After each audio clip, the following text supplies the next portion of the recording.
You know, the Bible teaches us that we're not supposed to put our money into a bag with holes in it. So whenever you give money to somebody, doesn't matter where you go, you want to make sure that you put that money into where it's going to help people, right? Because what's happened is we've allowed people to deceive us into thinking that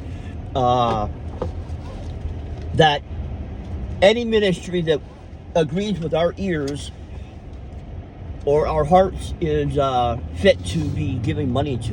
Don't give money away to those people. You got to start thinking about that, because we are not called by God to give all our money away, get paid $50 and then a month and live off of that. That's crazy, folks. Not even the Bible teaches that. Not even God himself.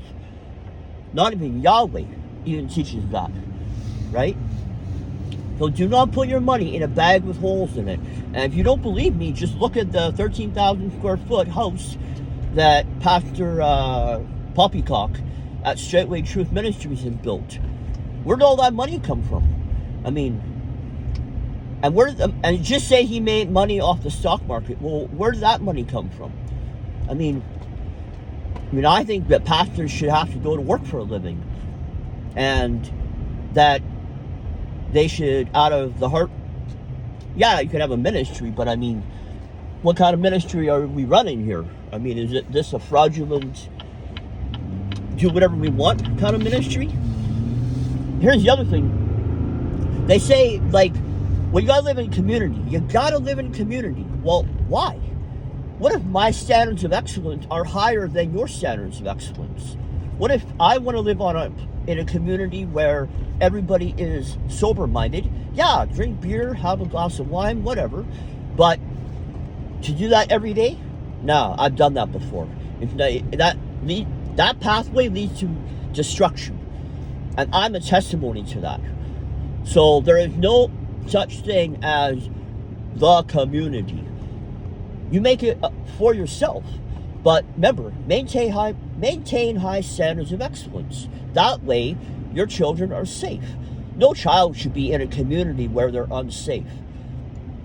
And the whole notion that the world is such an unsafe place, that's another thing. I'll talk about that later on. You know, a lot of people want, the Bible says to be in the world, not of the world. Well, you're living in a 30,000 square foot home, a 13,000 square foot home, that belongs to the world, their standard of excellence. I'm not saying it's wrong or right. I'm just saying that's a very worldly looking possession, right? What about the humble people that make lots of money, but they live humbly? Millionaires, you know, have you ever read the book Millionaire Next Door?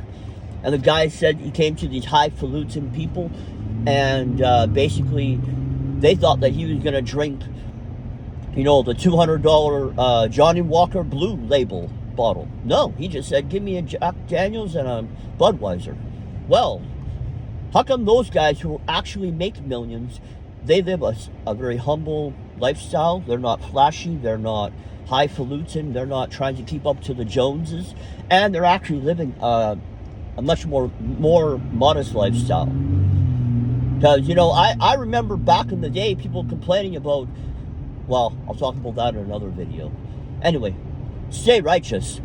Stick to the plumb line. You're going to need it one day.